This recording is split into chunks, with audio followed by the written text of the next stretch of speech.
Nagpapaliwanag muli ng COMELEC ang isang Pasig congressional candidate dahil sa isa na namang kontrobersyal na komento sa pagkakataong ito tungkol sa katawan ng kanyang staff.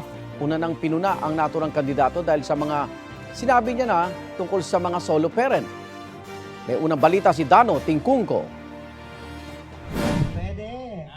Wala pang isang linggo mula nang iutos ng COMELEC na magpaliwanag si Pasig Congressional Candidate Attorney Christian Sia dahil sa pahayag na ito tungkol sa mga solo parent. Minsan sa isang taon, ang mga solo parent na babae na nireregla pa, pwedeng sumiping ho sa akin. May panibagong show cause order ang COMELEC para sa kanya dahil sa isa pa niyang pahayag noong April 3. Para kasi patunayang hindi anya siya manyak, iniharap niya sa hiwalay na kampanya ang isa niyang staff. Pakita ka lang, para hindi ka pagselosan. Yan. Yan ho ang staff. Ano ba itsura mo nung nakaraang 15 taon? Payat? Hindi. Nataba ka na. Ang punto ko. Yan ho ba ang magiging staff ng manyak? Di ba? Pagkatapos ay binanggit naman ang edad ng isa pang staff. 59 years old. Dio.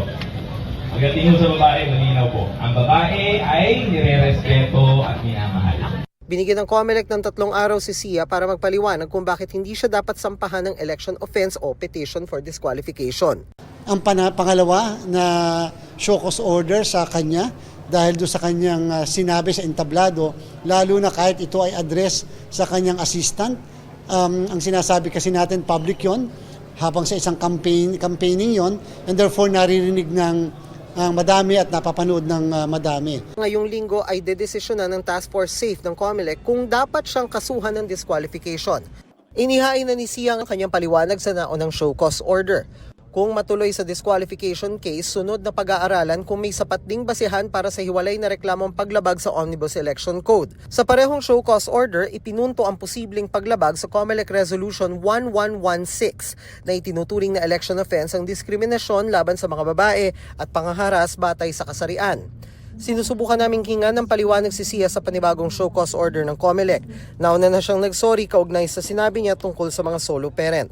Ang Korte Suprema naglabas din ng show cause order para pagpaliwanagin si Sia kung bakit hindi siya dapat patawan ng disciplinary action para sa naturang pahayag. May 10 araw si Sia para sumagot. Sa gitna nito ay naprubahan ng COMELEC ang supplemental resolution para palawakin ang Anti-Discrimination and Fair Campaigning Guidelines. Itinuturing ng safe space ang lahat ng election-related activity kabilang ang campaign rallies pati ang mga social media platform na ginagamit sa eleksyon. Election offense na rin ang child abuse, diskriminasyon, incitement at mga bastos na publication at palabas. Bawal na rin ang mga jingle na may double meaning. Dapat siguro mas mataas na konti nga yung discourse sapagkat meron po tayo mga nanonood na mga naniniwala sa atin, mga bata, kabataan, na maaaring pag lumaki baka akala po nila kasi ay tama. Ang mga lalabag pwedeng isumbong sa Task Force SAFE ng COMELEC. Ito ang unang balita, Dano Tingkungko para sa GMA Integrated News. Igan, mauna ka sa mga balita, mag-subscribe na sa GMA Integrated News sa YouTube para sa iba't ibang ulat sa ating bansa.